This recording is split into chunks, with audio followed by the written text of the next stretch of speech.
안녕하세요. 경제잡학사정 고혜리입니다.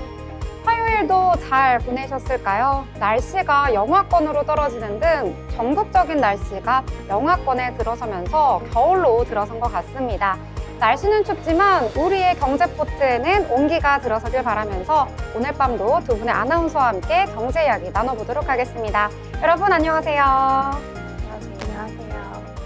네, 그러면 간밤에 미증시부터 확인하고 넘어가도록 하겠습니다. 간밤 뉴욕 증시 3대 지수는 이 보합권 속에서 혼조로 마감을 했습니다. 다우 지수만이 하락하면서 마감을 했는데요. 0.13% 내리면서 마감을 했습니다. S&P 500 지수와 나스닥 지수는 상승하면서 마감을 했는데요. S&P 500 지수는 0.39% 오르면서 마감을 했고 나스닥 지수 역시도 0.6% 오르면서 거래를 마쳤습니다.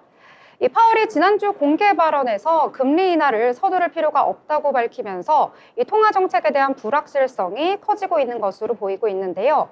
이 9월에 있었던 빅컷으로의 기조 전환을 시작하긴 했지만 이 2달 만에 속도 조절을 시사하면서 연준에 대한 신뢰도 약해졌고요. 이에 따라서 주가의 방향성도 흔들리고 있는 모습이 나타나고 있습니다.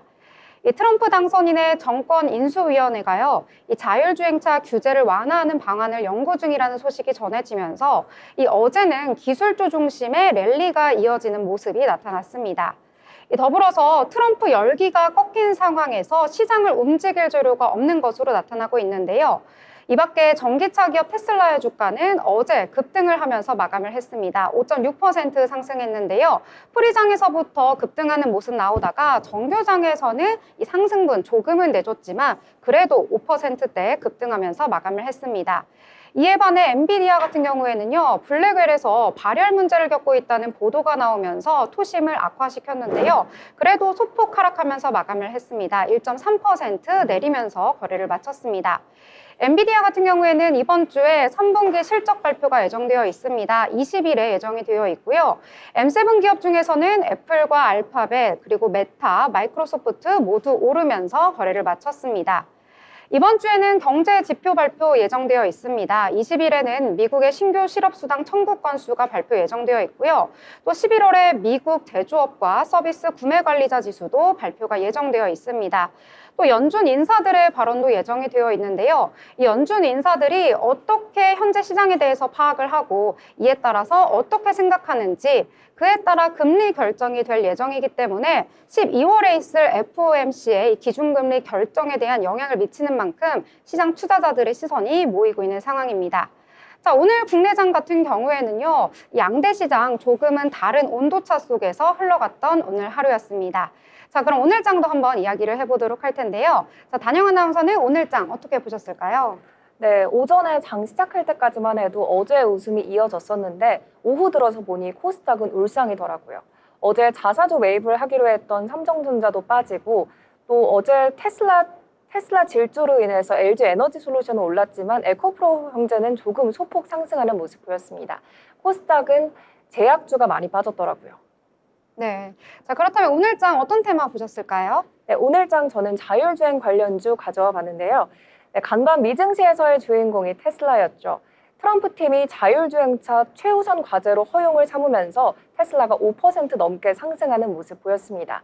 현재는 주 단위로 통제를 하고 있는데 앞으로는 연방정부 차원에서 규제 체제를 마련하겠다 이런 계획을 밝혔죠. 네, 지난달 무인 로보택시를 공개한 테슬라 입장에서는 양팔 벌려 환영할 소식이었습니다. 2026년부터는 대량 생산을 예상했으니까요. 호재가 맞물린 셈이죠. 네, 그동안은 미국 연방정부 차원의 규제 완화를 있었는데 사실 연방정부가 규제 완화 없이는 대량 생산이라든지 혹은 완전 자율주행 기업들이 수혜를 누리기는 조금 어려웠습니다. 운행을 위한 허가 받기가 쉽지 않았는데 앞으로는 호재가 예상돼 있을 것으로 보고 있습니다. 네, 그 온기는 고스란히 우리 시장에도 퍼졌습니다. 장 초반부터 자율주행 관련주가 계속해서 상승 흐름 보였는데요. 네, 퓨런티어가 오전장에서 12% 넘게 올랐는데 상승 마감한 상태고 자율주행차 카메라의 공정장비를 만드는 기업이죠. 네, 현대 오토에버, SOS랩, 라이콘, 모트엑스, DIC 등 자율주행 관련주들 일제히 상승 흐름 보였습니다. 네. 테슬라는 이 자율주행 쪽으로 앞으로의 모멘텀을 가지고 있는데 이제 트럼프 정부가 들어서게 되면서 가장 큰 수혜를 입지 않을까라는 기대감이 모이면서 어제장에서 큰 상승을 하는 모습 보여줬습니다. 이에 따라서 국내장에서도 오늘 그 온기가 고스란히 옮겨오는 모습 보여줬는데요. 자, 그렇다면 오늘 장 주은 아나운서는 어떤 테마에 보셨을까요? 네, 오늘 시장에서 트럼프 2기 체제 인선이 빠르게 이뤄지면서 관련주가 영향을 받고 있는데요. 어제 트럼프 당선인이 에너지부 장관에 크리스 라이트 셰일가스 CEO를 지명했다는 소식에 국내 셰일가스 관련주가 일제히 상승했습니다. 라이트 지명자는 석유가스를 옹호하는가 하면 기후위기에는 회의적인 의견을 그동안 피력해왔기 때문에 화석연료 전도사로도 알려져 있는데요. 트럼프 당선인도 기후위기 부정하고 석유가스 등 에너지 자원을 이제 최대 활용하는 것을 목표로 하는 것으로 보고 라이트를 지명한 것으로 보고 있습니다. 이에 시장에서는 트럼프 2기 행정부의 화석연료 확대 구상도 탄력을 받을 것이라는 관측도 나오고 있는데요. 이에 셰일가스 관련주들이 상승 흐름 나타냈습니다. SH 에너지화학 그리고 이외에도 S&T 에너지, 포스코 인터내셔널, 한국전력, BHI, 한국가스공사 등 셰일가스 관련주가 일제히 상승했습니다. 네. 이 트럼프 정부가 들어서게 되면서 이 바뀌게 될 좀 시장의 주요 혜택을 받는 그런 기업들이 좀 달라질 것 같습니다. 어제는 이 트럼프 당선인이요, 에너지 장관에 이 크리스 라이트 셰일가스 CEO를 지명을 했는데요. 이에 따라서 이분이 이 친환경 에너지보다는 기존에 우리가 많이 사용하던 석탄이나 석유 쪽으로 더 좋아한다고 해요. 그래서 선호하기 때문에 이와 관련된 업종들이 오늘 우리 장에서도 이렇게 상승하는 모습을 보여줬습니다. 자, 그렇다면 또 다른 테마 어떤 테마 보셨을까요? 네, 저는 다른 테마는 정유주를 가져와 봤는데요. 네, 서방 유전 생산 중단과 러우 전쟁 격화 가능성이 유가 급등에 불을 지폈습니다. 네, 간밤 우크라이나 전쟁이 격화되고 또 노르웨이 북해 유전이 생산 차질을 빚으면서 국제 유가가 3% 넘게 급등했는데요. 정유주가 힘을 입었습니다.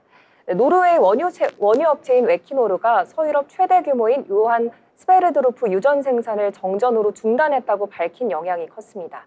에퀴노르 측은 생산 재개를 위한 작업은 진행하고 있다고 밝혔지만 구체적인 재개 시점은 밝히지 않았습니다. 여기에 러우 전쟁 격화 가능성도 커졌습니다. 조 바이든 미국 대통령은 북한이 러우 전쟁에 참전하자 우크라이나의 장거리 미사일 발사를 허용했죠. 어제 제가 방송에서 러우 전쟁 낙관론에 대해서 전해드리면서 우크라이나 재건주 살펴보셔도 좋겠다고 말씀드리자마자 이렇게 하루 만에 상황이 또 바뀌었네요. 트럼프 2기 행정부의 화석연료 생산 확대 정책도 국내 정유주에 힘을 싣고 있습니다. 트럼프 당선인은 이전에도 기후 위기론을 들면서 전통 화석연료 부흥 정책을 펼쳤죠. 지난 2017년에서 2021년 행정부를 이끌 당시 파리 기후변화협약을 탈퇴했고 또 오바마 행정부가 만든 환경정책을 대거 폐기를 했는데 이번에도 파리 기후협약은 탈퇴할 예정이고 바이든 행정부와 반대되는 에너지 방향으로 가겠다 이런 모습을 보이고 있습니다. 친환경 에너지 정책에서 탈피하는 만큼 전통 화석에너지 생산을 확대하고 석유업체 세금 완화 정책도 유리한데요. 이렇게 되면 우리 국내사에서는 국내 정유사는 조금 호재로 겹칠 수가 있습니다. 전통 화석연료 수명 연장이 예상되고 오늘 S-오일, SK 이노베이션, GS 강세 보였습니다. 네, 정유주 또 말씀해 주시면서 우크라이나 관련된 이제 재건주 말씀해 주셨는데 어제 굉장히 오래 가지고 있으면 좋을 것 같다고 했는데 맞아요. 오늘 좀 차익 실현 매물이 나왔나 봐요. 네. 상황이 완전 반전됐네요. 네, 하루 만에 이렇게 좀 달라지는 모습을 보였더라고요. 계속해서 저번 주도 우크라이나 재건주에 대해서 굉장히 힘을 싣는 모습이라서 좀 기대를 했는데 갑자기 이렇게 러우 전쟁이 바뀌고 또 바이든 행정부 측에서 다른 조짐을 보이다 보니까 조금 안 좋은 모습이 보였습니다. 그러니까요. 어제 말했는데 어떡하죠? 좀 민망해지네요. 네, 이렇게 또 하나하나 저희는 알아가 보는 거니까요. 자, 미래를 설계하라 경제 잡학사전 계속해서 시청해 주시길 바랍니다. 더불어 본 방송에서 제공하는 정보는 투자 판단에 대한 조언일 뿐 해당 종목의 가치, 상승과 하락에 대해서는 보장하지 않습니다.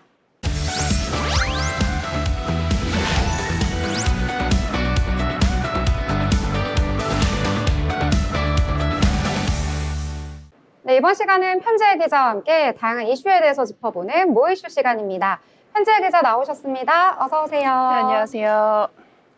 네, 기자님 이번에는 가장 주목할 만한 세 가지 이슈 준비해 오셨다고요? 네, 그렇습니다. 오늘은 군복무 환경 개선 소식, 1인 가구의 생활 변화, 그리고 해외 연말 직후 피해 주의보까지 우리 일상과 밀접하게 관련된 이슈들을 준비했습니다. 네, 일상과 밀접한 이야기다 보니까요. 시청자분들께서 더욱더 궁금하실 것 같은데요. 첫 번째 소식부터 알아보도록 하겠습니다. 국방부가 내년부터 하사의 기본급을 인상하고 경계부대 근무 시 최대 월 486만 원까지 받을 수 있도록 처우를 개선한다고 합니다. 어떤 내용인가요? 네, 국방부는 내년부터 하사의 월급을 기본급을 6.6% 인상해 월 200만 원으로 책정할 계획이라고 밝혔습니다. 올해 경계부대에서 근무하는 하사가 평균 386만 원을 받았던 것에 비해 처우가 크게 개선될 전망입니다. 또한 당직 근무비와 시간 외 근무수당 상한도 확대가 되는데요. 현재 경계부대 시간 외 근무수당 상한은 월 100시간인데 앞으로는 실제 근무 시간을 더 반영할 수 있도록 조정이 진행 중입니다. 이렇게 되면 경계부대 하사가 그 세전 기준 최대 월 486만 원까지 수령할 수 있다고 말했습니다. 이렇게 처우가 개선된다면 또 다른 효과가 있을 것 같은데요. 어떤 효과를 좀 기대할 수 있을까요? 네, 국방부는 이번 개선안이 장병들의 근무 의욕 사기를 높이는 것은 물론 경계부대의 근무 환경을 일반 기업 수준으로 끌어올릴 것이라고 내다보고 있습니다. 과거에는 전방부대 근무를 기피하는 경향이 있었지만 최근에는 근무지 변경 없이 현 부대에 머물고자 하는 사례가 늘고 있는 것으로 나타나고 있습니다. 네, 국방부가 경제적인 이런 것뿐만 아니라요. 또 다른 처우 개선 외에 다른 계획을 또 계획하고 있다던데 어떤 것들이 있을까요? 네, 그렇습니다. 국방부는 장병들의 근무 여건 개선 외에도 첨단 기술 강군 건설과 방위산업 육성 등을 추진하면서 미래 전장 환경에서 경쟁력 있는 군을 만드는 데 주력할 계획이라고 말했습니다. 네, 두 번째 소식은 1인 가구의 생활 변화에 대한 조사 결과입니다. 월 평균 소득이 315만 원으로 조사가 됐는데 고물가와 고금리로 생활비 부담이 커지고 있다고요? 네, KB금융그룹의 조사에 따르면 우리나라 1인 가구의 월 평균 소득은 315만 원으로 집계되었습니다. 이 중 약 40.8%, 즉 128만 원을 생활비로 지출하고 있었는데요. 이것은 2년 전보다 2.1%포인트 증가한 수치로 고물가와 고금리가 주요 원인으로 분석되고 있습니다. 특히 식비 부담이 커지면서 하루 평균 끼니 수가 2.2끼에서 1.8끼로 줄어들기도 했고요. 혼자 밥을 먹는 혼밥 비율도 65.2%에서 67.8%로 증가했습니다. 응답자의 60% 이상이 직접 요리를 해먹는다고 답했고 배달 음식 이용도 증가했습니다. 네, 주거 형태에서도 변화가 있었다고요? 네, 월세 거주율이 45.1%로 증가한 반면 자가와 전세 거주 비율은 각각 감소했습니다. 주거비 부담이 늘어나면서 생활 전반에 압박이 증가되고 있는 현상입니다. 네, 그럼에도 불구하고 만족도가 높은 부분은 뭘까요? 네, 맞습니다. 1인 가구의 71.2%는 현재 1인 생활에 만족한다고 답했는데요. 공간 활용, 여가 생활 등의 만족도가 높은 반면 경제적 안정과 외로움, 건강은 여전히 걱정거리로 꼽혔습니다. 네, 1인 가구에 관련된 이야기 함께 알아봤는데요. 자, 마지막 소식은 이 블랙 프라이데이 같은 연말 글로벌 할인 행사와 관련해서 이 소비자 피해를 입고 있다는 소식입니다. 특히 해외 직구에 관련된 피해 사례가 굉장히 많다고 들었습니다. 네, 한국소비자원에 따르면 최근 3년간 해외 직구 관련 소비자 상담이 약 3만 건이었는데 이 중 20%에 달하는 수치가 그 상담 연말 행사 시즌인 11월과 12월에 발생했다고 합니다. 이 사기성 쇼핑몰이 특히 더 문제라고 하더라고요. 네, 사기성 쇼핑몰은 공식 브랜드 명칭과 로고를 도용하거나 유사한 웹디자인을 사용해 소비자를 속이는 경우가 많았습니다. 지나치게 높은 할인율을 제시해 소비자를 유인한 뒤 제품을 배송하지 않거나 저품질 가품을 보내는 사례도 다수 발생하고 있었습니다. 정말 여러 가지 방법으로 이렇게 사기 행각을 벌이는 많은 사람들이 있는 것 같은데요. 자, 그렇다면 소비자들은 어떤 점에 좀 주의를 해야 할까요? 네, 소비자원은 SNS 광고를 통해 접속한 쇼핑몰이 공식 브랜드인지 반드시 확인하고 과도한 할인율을 의심할 것을 권고했습니다. 또한 신용카드를 사용하는 것이 피해 보상을 받기에 유리하기 때문에 문제가 발생하면 국제거래 소비자 포털에 도움을 요청할 수 있다고도 말했습니다. 네, 쇼핑하실 때 반드시 주의를 하셔야겠습니다. 자, 오늘은 이렇게 우리 생활과 밀접한 이야기 세 가지 집중적으로 알아봤습니다. 알찬 소식 준비해준 편지혜 기자 감사합니다. 네, 감사합니다.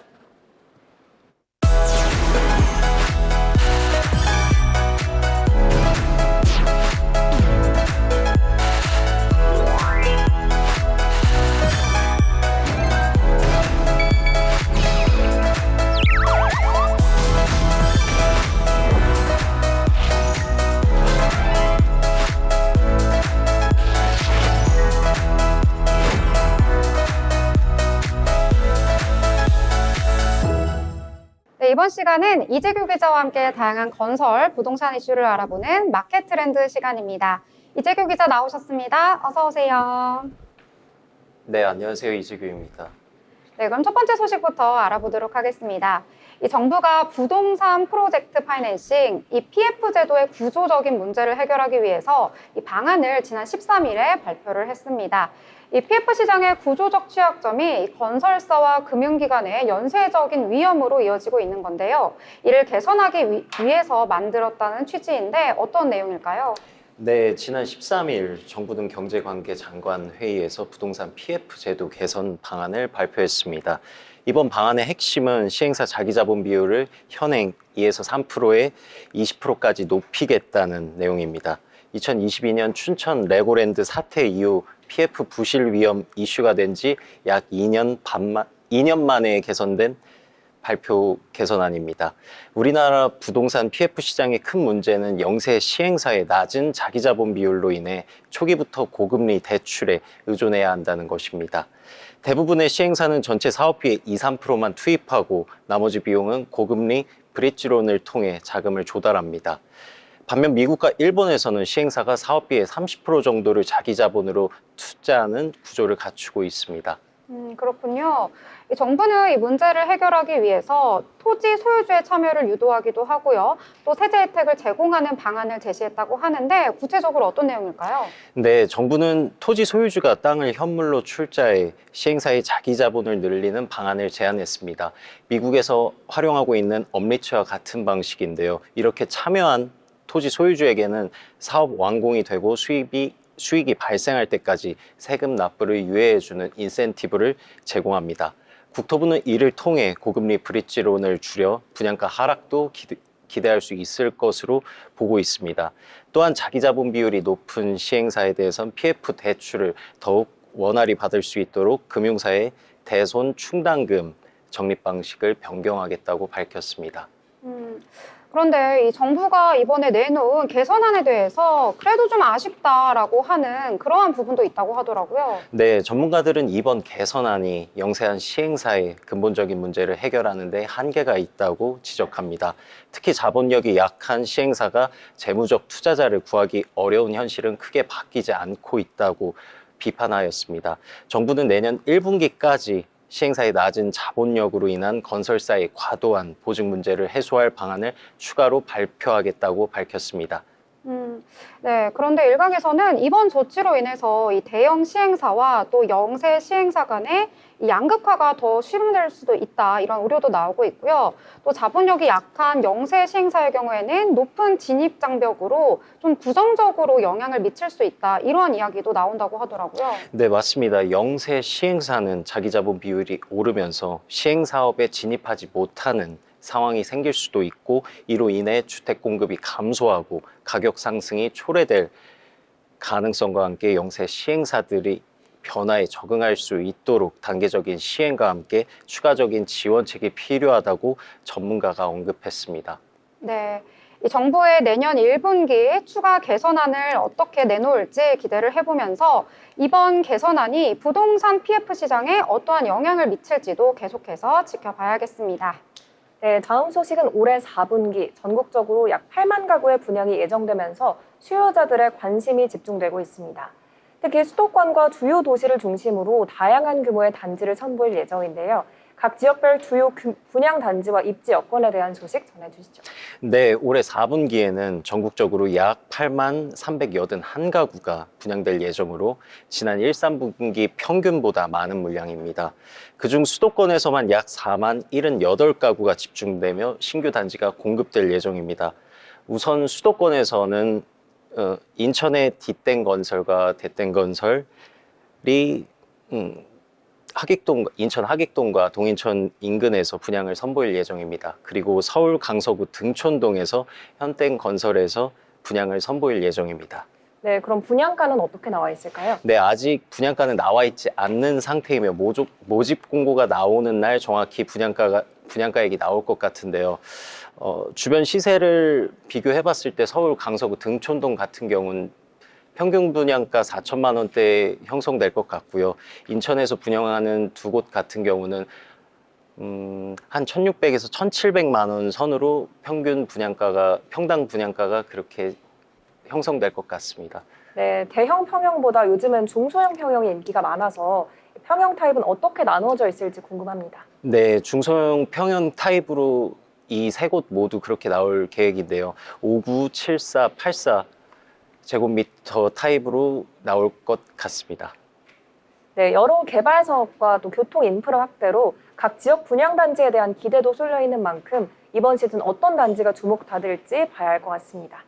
네, 저희 부동산 정책 그리고 분양 소식까지 함께 알아봤습니다. 좋은 소식 전해주신 이재규 기자 감사합니다.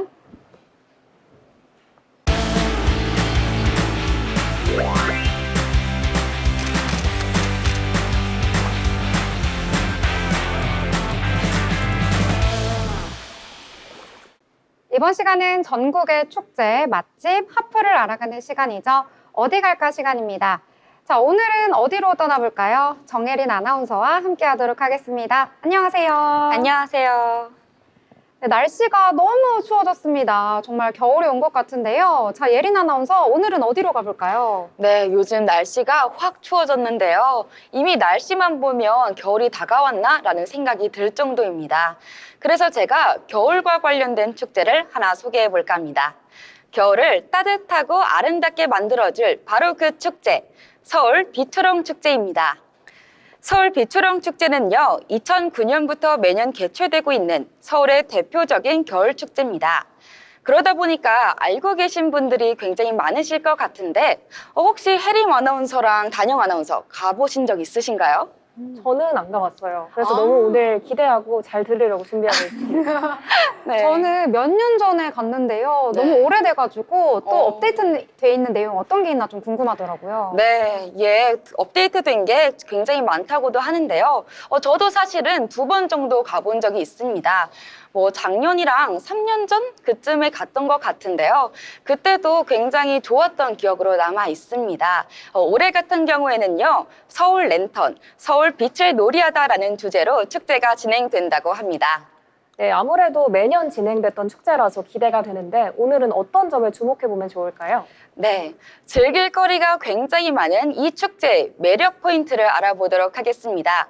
바로 단순히 조형물을 보는 데서 끝나지 않는다는 점인데요. 우선 조형물 자체도 전통놀이의 개념에 현대적인 요소까지 아우르는 구성이 돋보입니다. 거기에다가 관람객이 참여할 수 있는 전시도 준비되어 있다고 하는데요. 인터랙티브 미디어 아트를 통해서 관람객의 움직임에 따라 빛과 조형물이 변화한다고 합니다. 심지어 체험 프로그램도 존재합니다. 점점 연말 분위기가 느껴질 때면 저는 소망 같은 게 하나씩 생기곤 하는데요. 그런 소망, 나만의 소망을 적어 트리에 걸 수 있는 소망의 트리라는 프로그램도 있습니다. 또 나만의 조명등 만들기라고 해서 직접 조명을 만들어 나갈 수 있는 그런 창작 체험도 있는데요. 그냥 전시만 보면 집 가기 조금 아쉬울 수 있는데 여기서는 이제 조명도 만들어서 마음도 손도 든든하게 만들 수 있습니다. 너무 좋을 것 같은데요. 너무 유명한 축제다 보니까 프로그램까지 정말 알차게 준비가 되어 있는 것 같습니다. 아까 청계천에서 열린다고 했잖아요. 청계천이 좀 길다 보니까 정확히 어느 쪽에서 하는 건가요? 네, 이번 축제장은요, 청계광장 및 청계천 일대 4구역으로 나누어서 진행이 된다고 합니다. 청계광장부터 광통교까지는요, 전통 산대놀이와 어가행렬을 빛으로 재현되면서 조선시대의 문화와 예술을 만날 수 있는 빛의 연이라는 구역이 있고요. 광통교에서 광교까지 세계적인 랜드마크와 전통놀이를 결합한 빛으로의 일상탈출 공간도 있습니다. 광교에서 장통교 혼례, 급제 등 인생의 중요한 순간들을 조명으로 표현한 일상의 희락이라는 구역과 함께 장통교에서 3.1교까지 서울의 미래를 상징하는 해티와 글로벌 캐릭터 조형물이 현대적인 매력을 더한 빛의 서울 산책까지 준비되어 있습니다. 너무 즐겁게 이야기해 주셔서 저도 너무 가고 싶은데요. 오늘 당장 가봐야겠습니다. 자, 그렇다면 이렇게 구역마다 매력이 있어서 좀 많은 사람들이 가고 싶어 할 것 같은데요. 축제는 언제까지 하나요? 네, 사실 기간 정말 중요한 부분이죠. 올해 같은 경우에는요, 2024년 12월 13일부터 2025년 1월 12일까지 진행이 된다고 하니까요. 약 한 달 동안 진행되니까 넉넉하게 생각하고 가시면 좋을 것 같아요. 또 거기에 더불어 점등 시간은 오후 6시부터 오후 10시까지 불이 켜진다고 합니다. 그 부분도 체크해 보시면 좋을 것 같아요. 네, 그럼 또 다른 꿀팁도 있을까요? 네, 여러 가지 꿀팁을 제가 조금 알려드리자면요. 아무래도 이게 서울의 야외 겨울축제이다 보니까 굉장히 춥습니다. 그래서 따뜻한 옷차림과 함께 핫팩과 따뜻한 물을 챙기면 어떨까 싶은데요. 그뿐만 아니라 특별한 포토 스팟도 굉장히 많습니다. 제가 저번에 갔을 때도 정말 다채로운 조형물들이 정말 많았는데 휴대폰 배터리를 꽉 채워서 충전하거나 아니면 보조 배터리를 챙겨가서 사진을 많이 찍어 오시는 건 어떨까 싶습니다. 이렇게 서울 비초령 축제 많은 분들이 올해도 참여하실 것 같은데요. 올 겨울 따뜻한 연말을 보내기 위해서는 이렇게 좋은 축제에 참여해 보시는 건 어떨까 싶습니다. 네, 이렇게 서울 빗조롱 축제 정말 하나하나 자세히 알아봤습니다. 네, 알찬 소식 전해준 정혜린 아나운서 감사합니다. 감사합니다. 네, 이번엔 또 다른 어디 갈까 소식 전해드리도록 하겠습니다. 여러분, 경기도 파주로 떠나볼까요?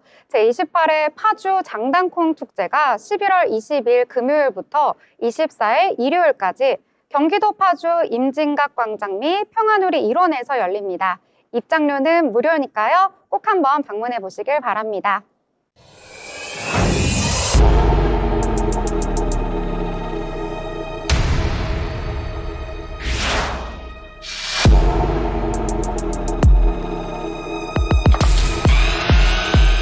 이번 라운드는 1대1 장단콩 대전입니다. 장단콩 서리태와 장단콩 백태로 자유롭게 요리하시면 됩니다. 백태를 대놓고 사용해서 드시는 내내 나야 장단콩 백태. 장단콩 뇨끼 먹다가 된장콩 크림 소스 먹으면 이게 포인트. 보이는 것도 중요하다고 생각해요. 장단콩 서리태는 이런 거다. 서리태의 이런 고소함 확실하게 보여줄 생각입니다. 건강함에 건강을 얹은 장단콩 서리태 프로틴바.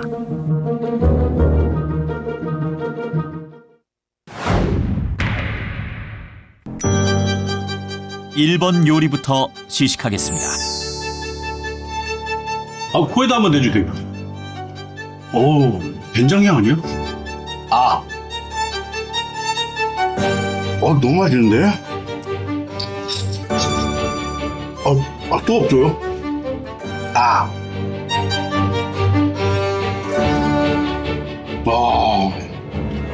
끝났습니다. 다 있네. 참, 진짜 인정. 2번 요리 시식하겠습니다.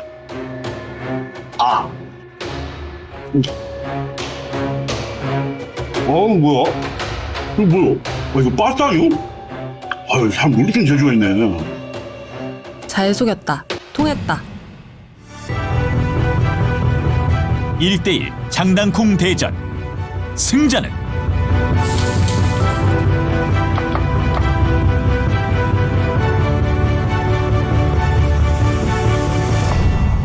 파주 장단콩 축제에서 확인하세요.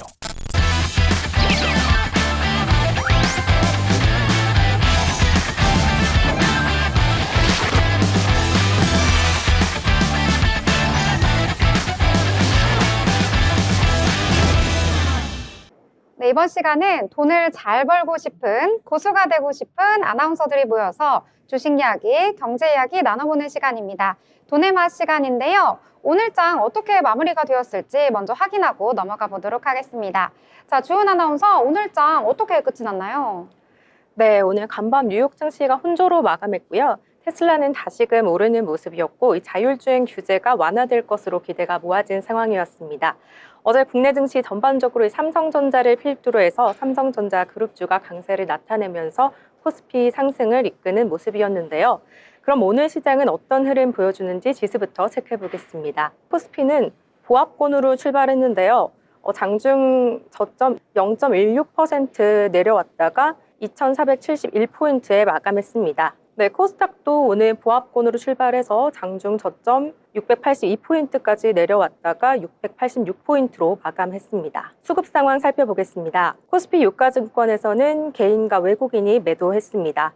기관은 이틀 만에 순매수로 돌아선 모습이었고요. 개인은 1,687억 원, 외국인은 3,307억 원, 기관은 4,580억 원 매수했습니다. 네, 코스닥에서는 개인과 기관이 순매수하고 외국인이 매도 우위 나타냈는데요. 개인은 94억 원, 기관은 301억 원 순매수했고요. 외국인은 311억 원 팔아냈습니다. 네, 이어서 시가총액 상위 종목도 살펴보겠습니다. 네, 코스피 오늘 전반적으로 혼조세 나타냈는데요. 오늘 삼성전자가 상승분 반납하면서 반도체 투톱이 모두 하락세 보였습니다. LG에너지솔루션은 2.61% 상승해내면서 39만 원 선 회복했고요.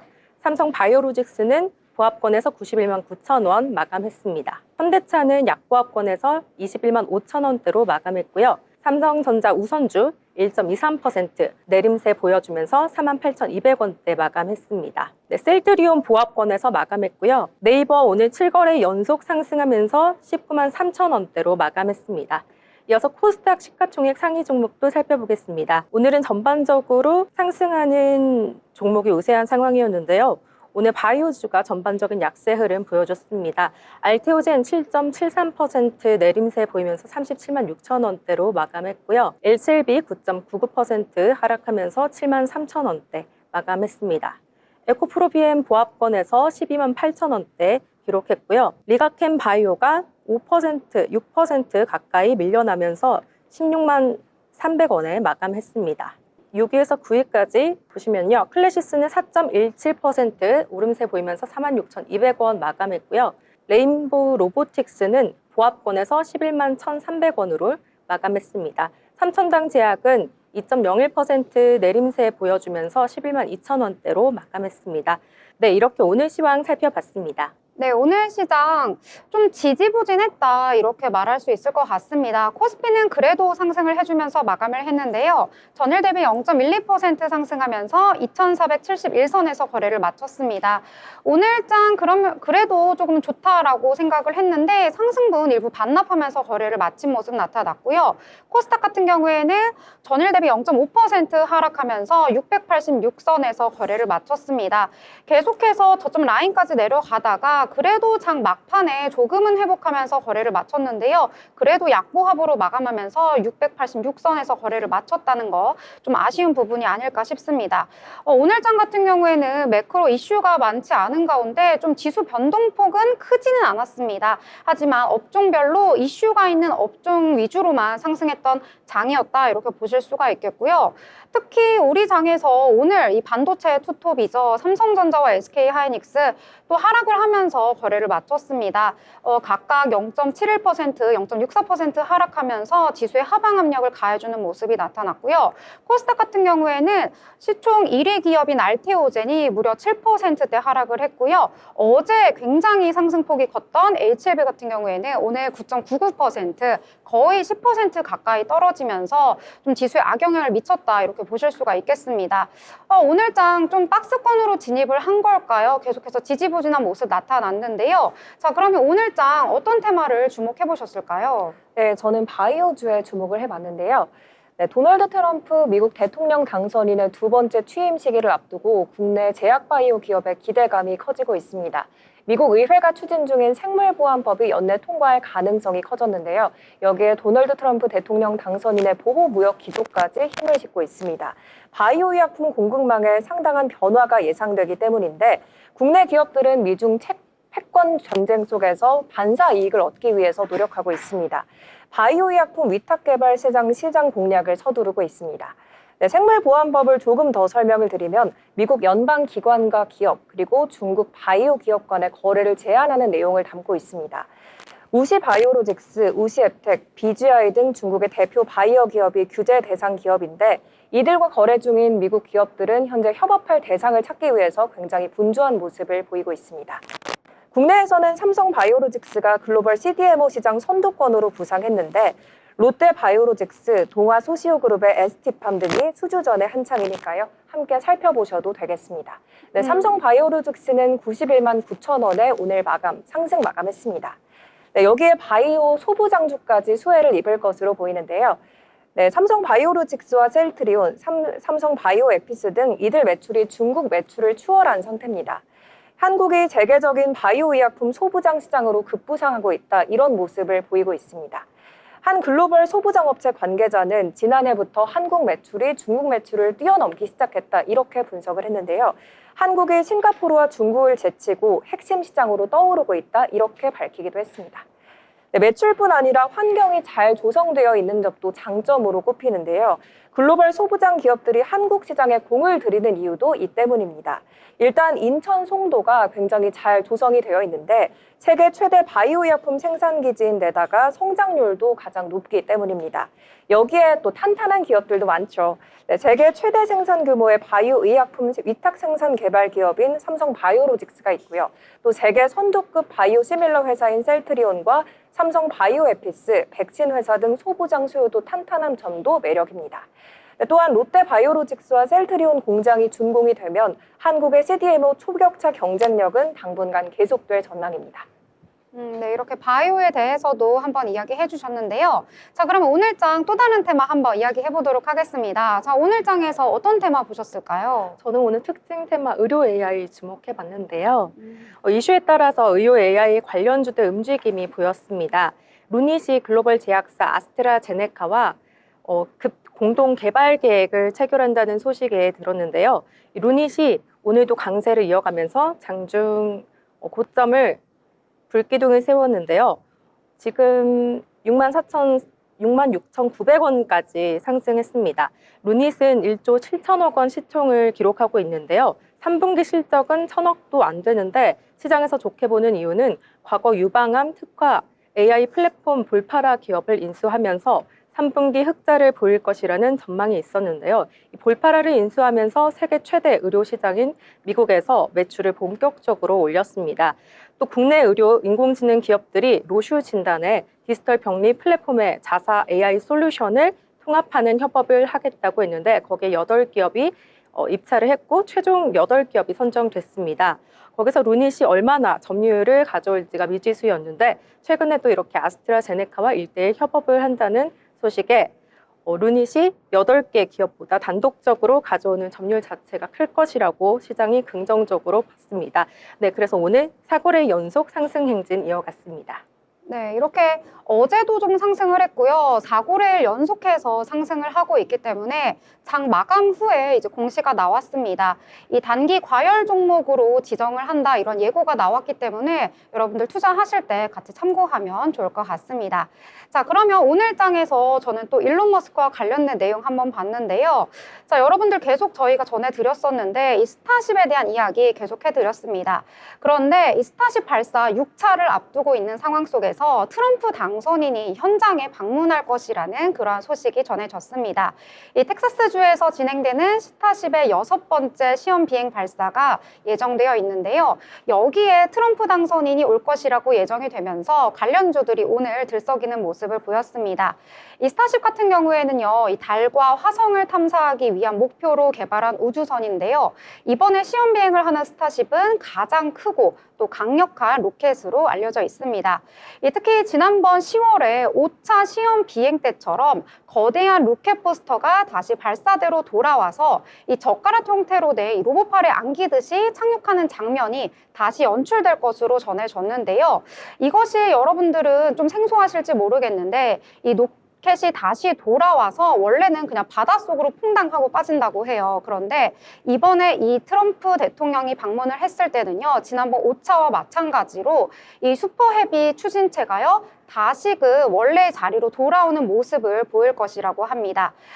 지금까지는 지상에 착륙한 슈퍼헤비를 발사대에 옮기는 작업에 약 한 달 정도 시간이 소요가 됐었다고 하거든요. 그런데 만약에 이것이 자동으로 원래 자리로 돌아오게 된다면 한 달이라는 시간을 줄일 수 있기 때문에 경제적으로 굉장히 이득이라고 합니다. 이 로봇팔을 붙잡아 그 자리에서 또 다시 쏘아 올리게 된다면요. 재발사에 드는 시간을 더욱더 줄일 수 있기 때문에 경제적인 이익이 굉장히 클 수 있다. 이러한 결과가 나온 건데요. 특히 이 트럼프 당선인의 스타쉽 참관 같은 경우에는요. 이 지금 트럼프가 2기 내각을 구성 중에 있잖아요. 이 머스크의 위상이 더욱더 올라갈 것이다 라는 시장 투자자들의 관심까지 모이면서 더욱더 기대감을 모으고 있습니다.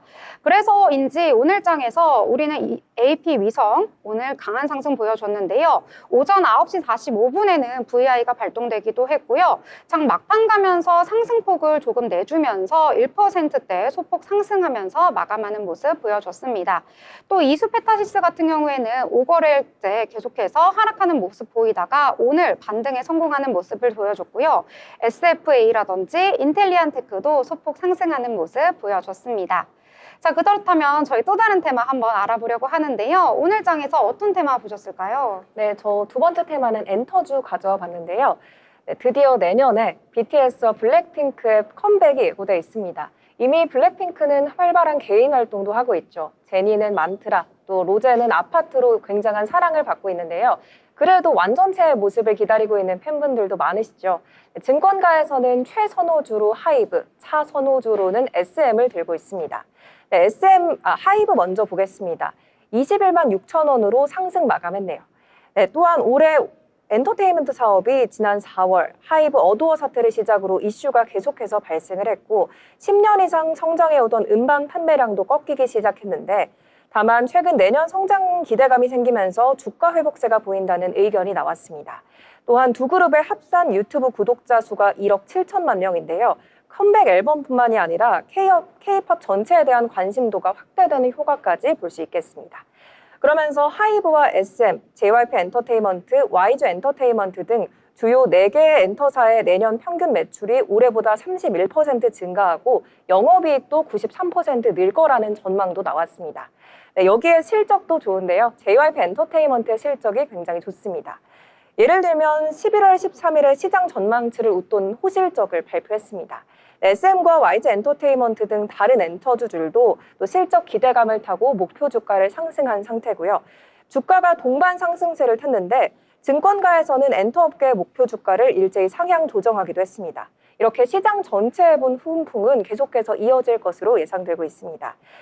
지난 엔터업계가 좀 부진하고 바닥을 찍다 보니 이제 올라갈 타이밍이다 이렇게 보는 시선도 많습니다.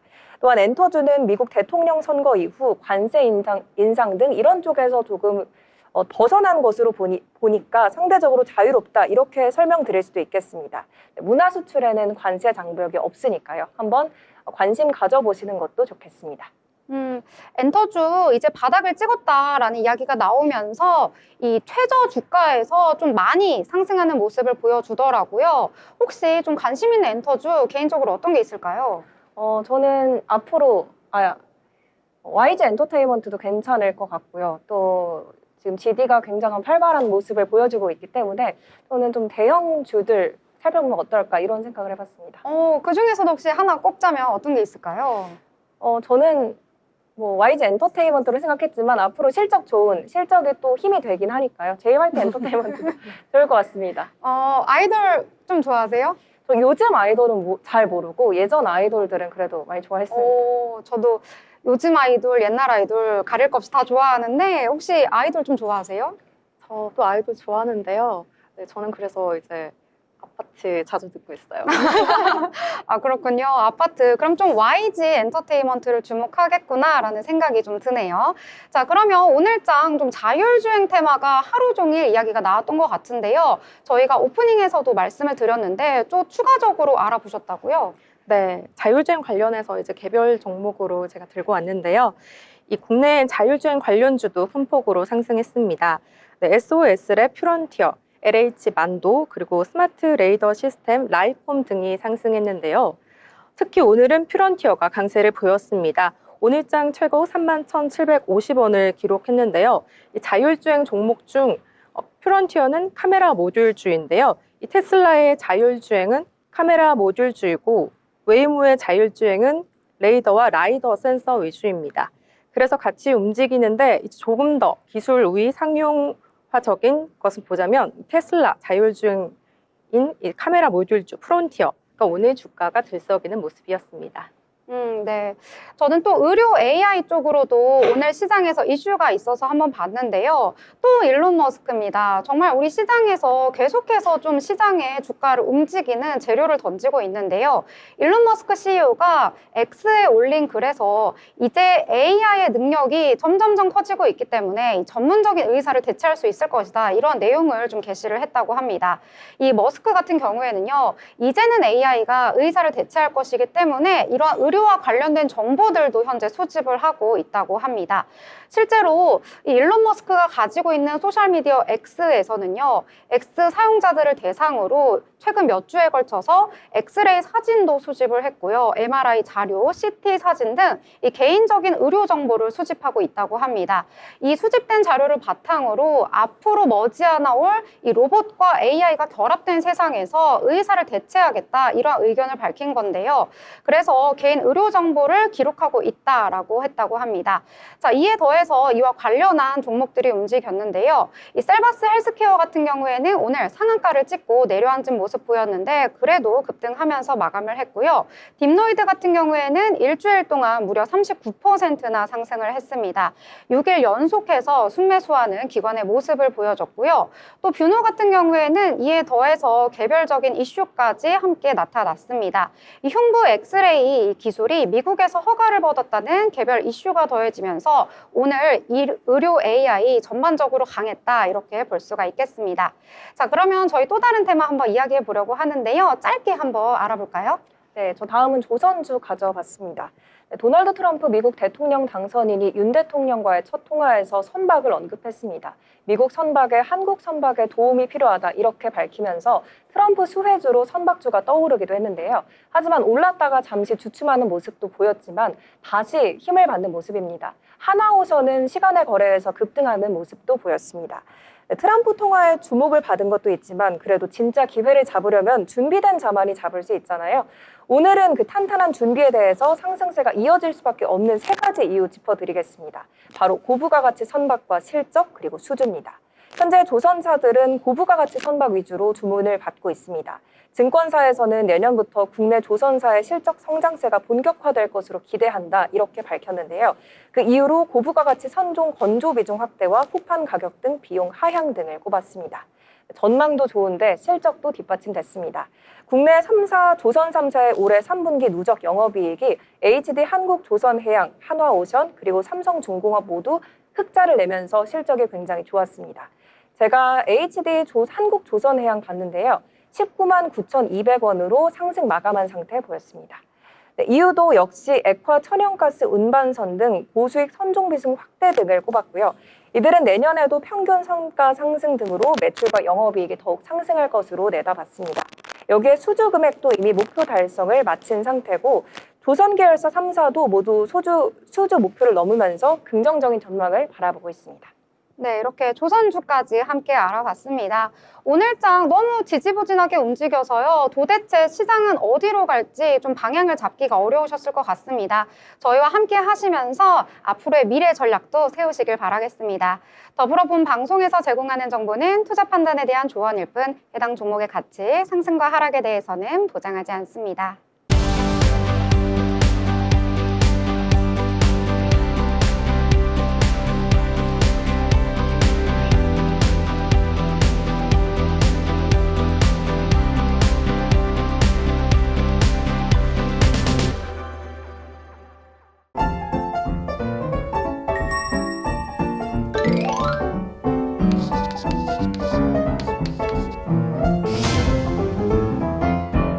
네, 오늘 시장에 대해서 함께 이야기 나눠봤습니다. 쭉 여러 가지 이야기 했는데요. 한 줄로 한번 정리해 보도록 하겠습니다. 자, 오늘장 한 줄로 표현하자면 어떻게 정리할 수 있을까요? 저는 한 줄로 뚝심 있게라고 정의해 보고 싶습니다. 계속해서 급락이 이어지고 오늘은 좋았다가 내일은 또 나빴다가 이런 현상이 이어지고 있는데요. 코스닥에서는 제약주가 어제는 강했지만 오늘 또 코스닥에서 HLB가 10% 가까이 빠지는 흐름도 보였습니다. 때문에 조금 일희일비하고 슬퍼하기보다는 뚝심 있게 쭉 가지고 있다가 좋은 상황일 때 거래를 해보시면 어떨까 이런 생각이 드네요. 어제는 일희일비, 오늘은 뚝심. 어떤 느낌인지 알 것 같아요. 네, 좀 참을성을 가지고 오래 지켜보는 그런 기조를 가지고 있는 것 같네요, 제가. 네, 장투파로 네. 정리해 보도록 하겠습니다. 자, 그러면 오늘장 어떻게 주은 아나운서는 정리할 수 있을까요? 저는 꺼진 불도 다시 보자 이렇게 하고 싶은데요. 트럼프도 재선에 성공하고 삼성전자가 자사주 매입을 통해서 다시금 이 꺼진 불을 켜내면서 내 계좌에 꺼진 불도 다시 보자라고 말하고 싶습니다. 네. 저는 오늘 우리 장 도대체 어디로 갈지 좀 갈피를 잡기가 힘든 것 같아서요. 우리 장 어디로 갈까? 이렇게 정리해 보도록 하겠습니다. 자, 저희 오늘 방송 이렇게 마무리가 되고 있습니다. 오늘 하루도 잘 보내시고요. 준비한 만큼 더 큰 수익 얻고 더 큰 미래 전략 세우실 수 있을 것 같습니다. 저희와 함께 계속해서 방송 시청해 주시길 바랍니다. 함께 해주신 여러분 고맙습니다.